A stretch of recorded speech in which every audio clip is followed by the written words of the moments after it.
Yours. Tell me this draft doesn't look like an old Blacklist draft. Tell me that's not the case. It's not. No, it does, because again, ultimate bonding experience, ultimate healing. Rafaela back for Blacklist. And you even throw back to the Bruno. And tell me the old king would not want to play the Alpha. Is that not the only remaining utility jungler in this current metagame? Yeah. So what is going on? So Blacklist really sticking to their roots, especially since Bonchan is still there as their head coach, really doing wonders for them. So right now, can we expect the same result as to what happened for Blacklist? A strong start for Omega, then Blacklist suddenly turn things around by the 3-4 minute mark? You know what, I can't give you an answer just yet because I also do not understand what's going on with Smart Omega. Yes, in the regular season, they brought out some of the crazier picks, like the aforementioned Belleric, the Gatot, which is now a, real thing, and not to mention the Carmilla. But the early Eve, right? It seems like we're throwing back to a hero that's worked overseas, but not in the Philippines, not as much, not as often. I can name like one dude who won in MPL Philippines with it. Wait, what's... No, James, go low! Oh, Ryota goes in, MP the king, okay, with Fear of Alpha, is he going to be able to out-sustain? MP even used the Retribution, but on the other hand, off-cam kill will go to Andoryu first, a trade onto Haji. And as you were saying, I think the point... wait, Andoryu goes in after Lord JM, okay, he has no Revitalize anymore. Ring of Punishment, but Okir, the one we were talking about, the Eve will get the kill. Alright, I was gonna say, Super Friends won with the Eve. Yeah. But hey, who am I to put down Ook here? Let me put this away just a bit. I was about to go on a tirade against the Eve. But right now with the turtle spawning in the upper quarter and that being a lane that Ryota is okay, actually just losing and dying for, means this is what he was going to do compared to what he did in Game 1. In Game 1, he was supposed to be in the forefront. He was the in catch. Game 1, he was the catch, he was the finisher, he was the setter. Here, he's more of a spoiler. And I think given the whole Ube situation that Black is running with, this space is so much better for Omega. Yeah. All right, folks, I hope you guys understand this is a new Blacklist. It might be Ube, but they're so good at team fighting, they're so aggressive. And that's why this first turtle, as soon as Omega did not get that first initiation on it, they understood, yeah, we can't fight Blacklist on that. Not like this. On the other hand, though, look at it. Andoryu solo! What? Oheb! How? Solo kills the Curly Nightmare! Didn't even get to hit the Tempest of Blades. What was that? Catching Andoryu off guard as Chakna goes in. But look at the counter-attack from Blacklist, ready to save their Filipino sniper. Turn that initiation to their advantage. That was 2 kills for Oheb. It caught Andoryu off guard. I wasn't sure why he went down. Call it a series of unfortunate and confusing events. Yeah, confusing. Unfortunately, we didn't see it fast enough because that's how fast Oheb delivered the final blow to Andoryu. So the answer to my question earlier was, okay, Blacklist, this is a different start. Blacklist is dominating the early game right away. Yeah, no doubt. Blacklist up by about 600 gold. You'll see that a good chunk of it, it's in the gold lane. There's about 300, 400 between Oheb and Big J, given that sudden kill on... You know what? Part of me is glad we didn't see what happened. Yeah. Because I wouldn't accept what happened. But the thing is, That's I want an explanation on what happened. I wanted to see, but again, that was a link, very mobile. And you mentioned it even. There was, the Tempest of Blades was available. Yeah. So, you know what? Some things like crop circles, you just accept. You know, like, let's not. There are a lot of theories, but you just gotta accept it. Haji goes in with the Crimson Beacon, forcing Ukir to go for that flicker. Now here comes real world manipulation as Chaknu will be catched by the lantern flare. Flickers out, he's gonna escape, but here comes Lord JM with the glorious pathway. Gonna work on Andoryu here, as Andoryu will still be able to get this purple buff. But right now you can see Omega can't handle Blacklist blow for blow. Well played. Blacks International using, nice check by MP. Using their innate mobility. Again, it's all about mobility for Blacklist. Now Ryota checks in with a bush that had MP in it. Another turtle for Blacklist. They're using all the purifies, all of the movement speed boosts, and their early power spikes to just run through Omega. Like this square, this box that Okir's putting up, Blacklist not respecting it at all. Yeah, they don't care. Especially since Lord JM is there with the glorious pathway. So it technically just cancels out the RWM that Ukir can place.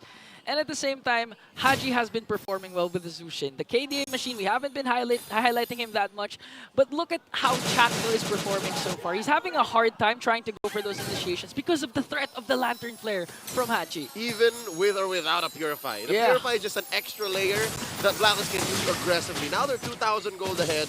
All turtles over to the agents. And not a single thing taken by Omega. Sure, Andorio was taking some shields up top, but wait, oh no, he's in trouble. This is bad. Oh, this is 3 agents going after Andorio. MP the King tries to cut them off. Andorio manages to escape, uses the Retribution. Fear of Alpha will be used, but Tempest of Blaze as well just to escape. A lot of ultimates has been casted, but fortunately for the Barangay, Andorio is safe. I mean, you count your blessings, but it's still bad because look, Blacklist is just running amok. And all right, I understand why. It was a long haul plan for Blacklist. You see how they went coast to coast, top all the way down the river to try and defend from Jome. But all right, for once, Smart Omega in this series gets something that they want for free. Finally. No casualties, no trades. But I do like to commend what Perks has been doing. Prior to the Andorio chase, Perks actually used the Holy Baptism just to check a bush where Chakno was actually in. So those kinds of small things that these pro players are doing enables Blacklist to just really be confident enough and make sure that no initiations can be used by Omega as they try to work on Ryota right now. Just look at the damage as early as now coming in from Bruno, from Ohim. It's a lethal Ube. And now, emotional damage set in by Lord J. I'm sure someone saw that. Ukir must have seen it from the corner of his map. And that's going to be a 100% turtle take rate. I'm pretty sure. Andorio, he's hoping. He's trying to... Here we go. What? Scene, but Andorio's hopes will come true as he gets a Retribution steal. Now the counterattack of Blacklist, they are mad. They want to go for a trade, and it looks like Chakno is going to be their next target. But Ryota, Okir, and the rest of the Barangay are here to do the counterattack. Finally, kill coming in from Jome as Chakno will also fall down in exchange for MP, Perks, and Oheb, and they're not even done as Ryota manages to escape. A 3-for-1 trade plus the turtle for the Barangay. A slow build-up in a crescendo of violence cascading into a 3-for-1 trade. Smart Omega were patient for a good minute up until that moment. You know what? It's the non-0% that Andorio was going to steal it, but I think the shielding and the extra damage on the Ling was just enough to swing back the momentum into Omega's hands. Look at that. Top lane, mid lane, the turtle, and now 500 gold over to the green and blue. Yeah, and this is where Omega has been commended all throughout the season. Their macro mechanics, even when they're behind, they know how to make things work. They know how to manage the economy. Andorio has been doing a very good job, and I'd just like to say that he's my most improved player of the season. That's for me. I'll allow it. The Alamat Awards being crowned later on this week. Checking the map right now. Lower quarter is where the Lord will spawn, and I'm talking about the actual Lord, although Lord JM is camping. So far, that's a stark difference, right? Lord JM always first to the scene.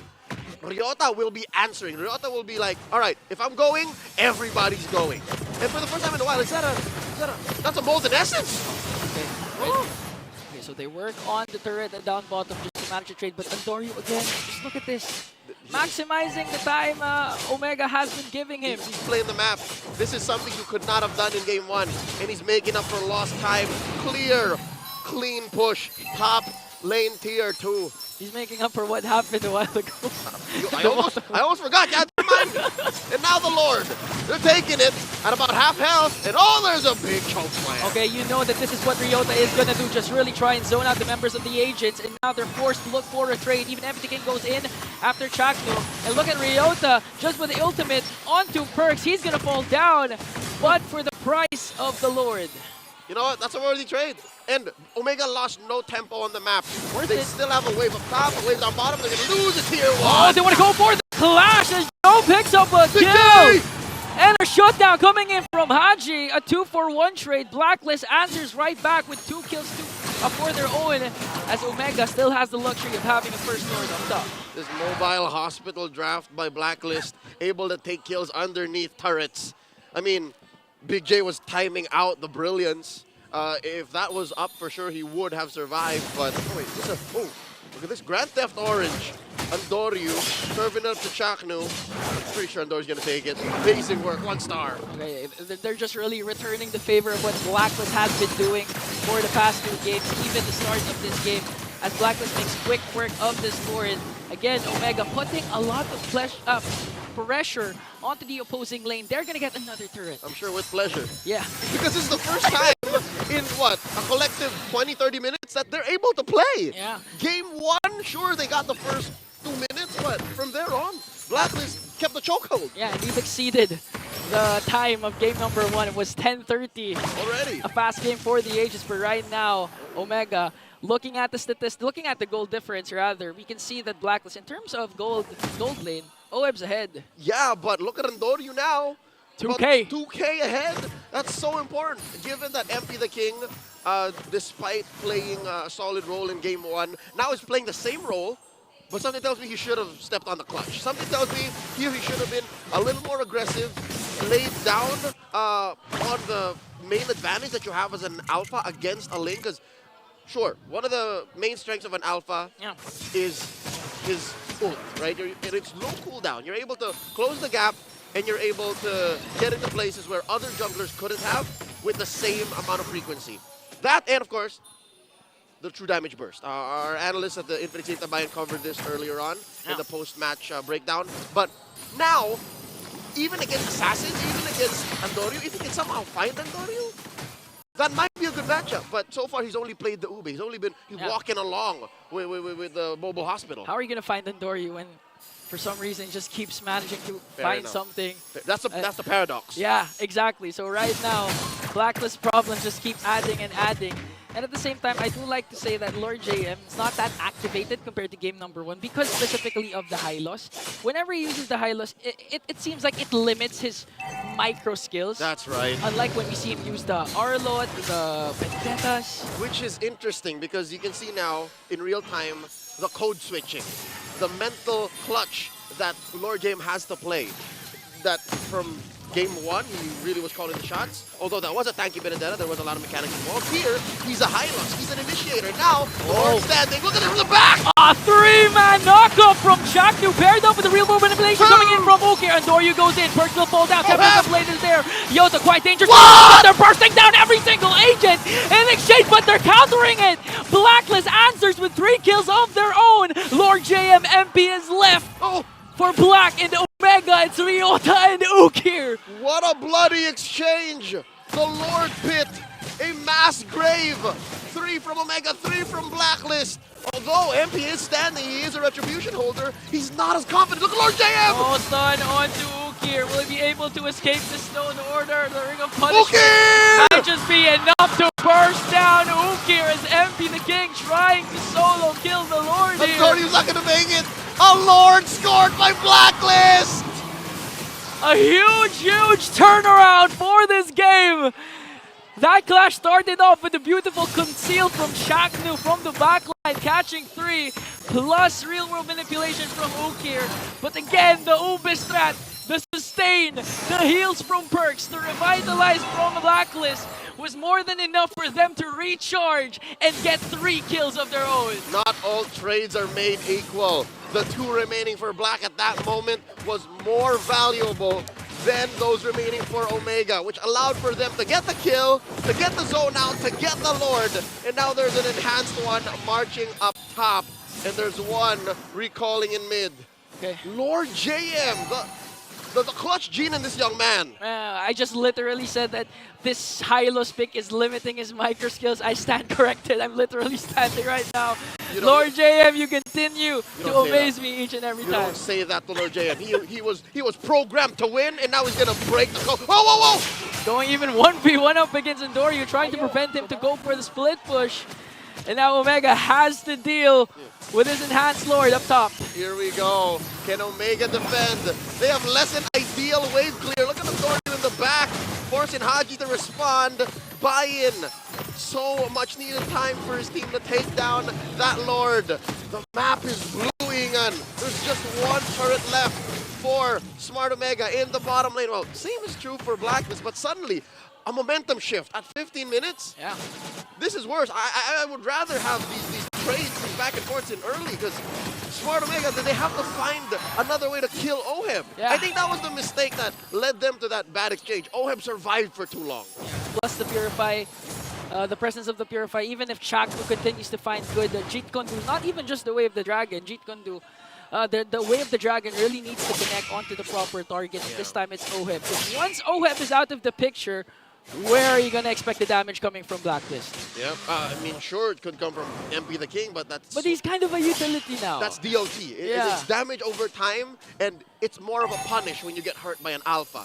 But the Oheb, the Bruno, like that's what really hurts. So that's Omega's plan now. Blacklist, they're in control. They can just flush out these bushes, make sure Omega's plan doesn't happen, and I don't know, is there a limit to what the Curly Nightmare can do? I think there's no limit, honestly. Again, they are the ones who ended the streak of Fnatic Onyx. You're going to recall that series, go to game to watch it. That was the most intense one because it took Omega 3 base defenses without inhibitor turrets, and they were able to pull it off.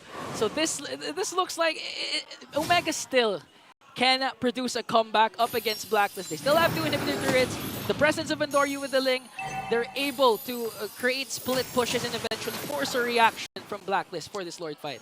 Yeah, if I'm not mistaken, if I'm reading the map right, it might be another Lord-centric fight. It's going to be very similar to the initiation of that last one that Blacklist won later on in a delayed fashion. But here, this time, Omega might be banking on that outside trajectory. They might try to win from the outside. Because if you lean hard in the Blacklist lineup, that's a losing fight. Yeah, they just have too much heals, too much Purify. Too much of everything is actually good this time for Blacklist. So Omega, if they can manage to find the pickoff, especially for Andoryu, or a proper setup for Shaknu with the Way of the Dragon, the problem is Oheb and Perks has their Purify. They're weaving in and out of the Lord pit. Lord shuffle in full commencement. Lord now to a third of its health. Shaknu a lot of damage. Here comes the Lord. Okay, they're going all in once again, popping Shaknu's immortality plus the Holy Baptism will get to. Shaknu used to force the flicker just to escape. Here comes Tempest to play counterattack coming in from Omega, and finally they get Oheb down! But the sustain from Blacklist is there. Lord JM will fall down as well. Hachi picks up a kill onto Big J, and Shaknu will go down, and now they're targeting Andoryu. He does have immortality, so they can go all in. It gets off. Again, the stun coming in from Perks, and Haji will bring the Curly Nightmare down. And it's Ukir and another tank left, while Blacklist still have a lot left in the tank as 3 members are on the map. Haji pushing Ukir out of his sights, brings him back in, playing with his food. Oh, Ukir though, moments away. And Perks, I have to commend Perks, 2 consecutive, make it 3. Holy Baptism, game-changing plays to bring Blacklist back on the lead. Ryota looking for the grab, full stacks on Perks, but he knows that that's a losing bout. And Smart Omega respawns just in time. But I don't think they have enough time. 18.5 minutes in, Ingan. 3,000 gold up, Blacks International. Yes, they lost Oheb in the exchange. But the fact that they split up and then reconvened for the Ube just changes the dynamics of the fight. If Omega figured out the first layer, how to break that, apparently there's more. There's more. Again, they're proving me wrong. I just said, what happens if Oheb gets caught? Where's the damage gonna come from? Apparently they have more in store for their team. Oh, this is difficult. Wow. Omega has less than ideal wave clear. It's so hard. Now they're gonna crack into the face once more. You don't even have to wait for the Lord Crimson Beacon coming in from Haji as he tried to work on Shaknu here. He's gonna fall down. No immortalities. First man down is Shaknu. Real world manipulation coming in from Ukir though. Ryota goes in, but is it gonna be enough though to defend the Lord? Even the Lord is still half HP, and they're gonna go in, forcing out a lot of ultimates as Joe will fall down. It's just Ukir and Andoryu left. Blacklist has a huge advantage. They will go up to